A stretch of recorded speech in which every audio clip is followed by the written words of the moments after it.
Well, welcome to Market Day Report. We're working our way through the first trading day of the third quarter. That's right. Yesterday, we wrapped up the month of June. We wrapped up the second quarter, the first half of the year. So here we are. We've got now 6 months to get this market thing figured out. And I'll tell you what, we've had an interesting start already to 2026. Let's look at where we're trading right now, though, in the corn market.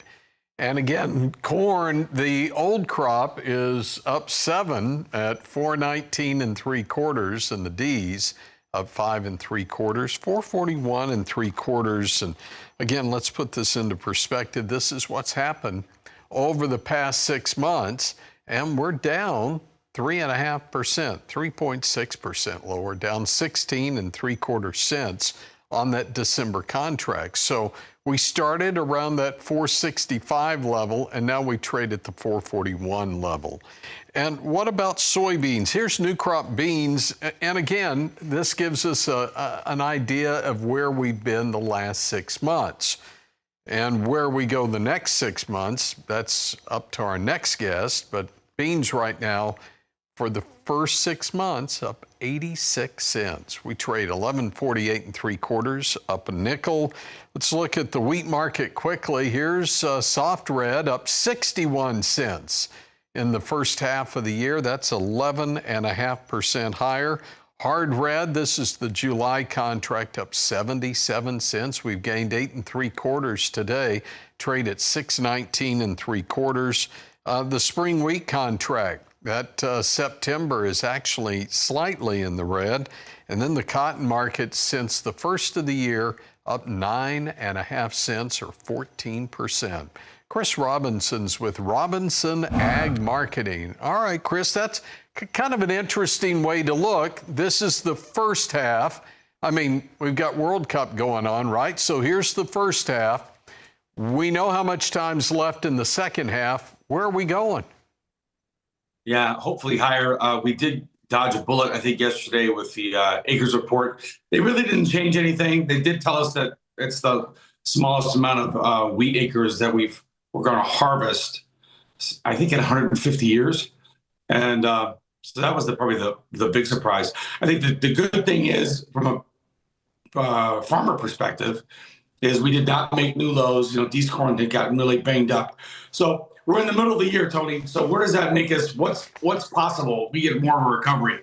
East corn had a high of 506 and a low of 431. That low was just a couple days ago. So to be sitting here at 445, 444, it's a good recovery.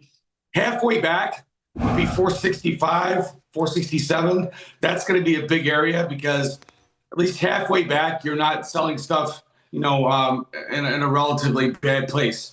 Novi beans. Anything above 1160, you're doing really, really good this year. We've had a trading range of 1050 to 1214. Anything at 1160 or above puts you in the upper 30%.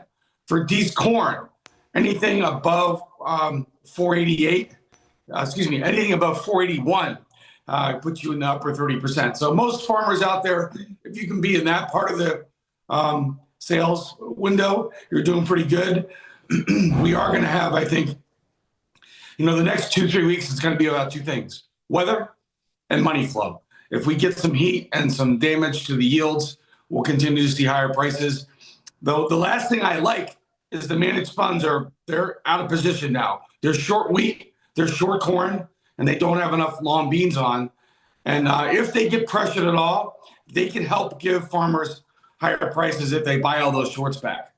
Yeah, and again, as you say, you're getting a gift when these things happen, so make sure you're ready to pull that trigger. All right, Chris, quick break. Back with more on Market Day Report. Okay, and now the cattle market. We've been lower the last 3 sessions for both live cattle and for feeder cattle, and right now the live cattle contracts are all higher. 243.42 on the August. That's $1 higher.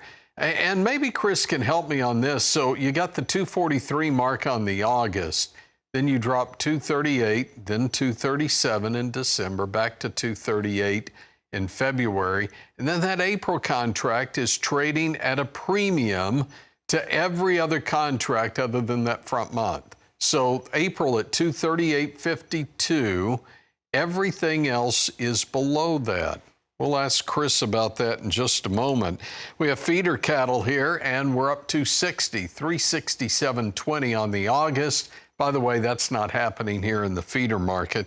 And then we've got the hog trade, and hogs in mixed territory, front 2 months lower, deferreds are higher. We went up and tried to test that $99 range, and somebody kicked us in the shins, and we're down to $97.80. 40 lower here on the session. So rolling back over to that live cattle market, and I guess that's the question for you, Chris, as I'm looking at that April contract, 238.52. It's a premium to everything else. What's happening here? I'd say that's got to be a cash versus futures issue with a hedge there. If you're involved with fat cattle, I think you need to be in August. August is probably your best hedge to be. And we've struggled now. The big number in August, if we can get August above 250, that would open the door to higher prices. If we can get August feeders above 375. So this cattle market, it's had a great recovery, but it's kind of stalling out up here. And that's the one thing that I would watch.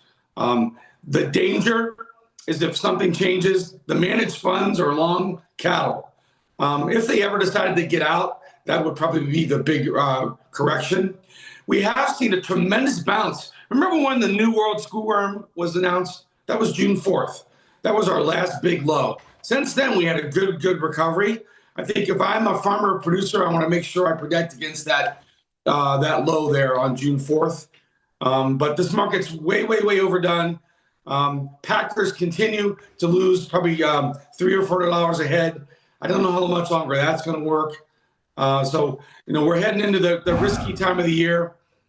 So can we go higher? I hope so. But when you're at or near all-time highs, it's like I said before about when you get these opportunities, don't look a gift horse in the mouth. We've had a tremendous recovery since that nasty sell-off when they announced the New World Schoolworm.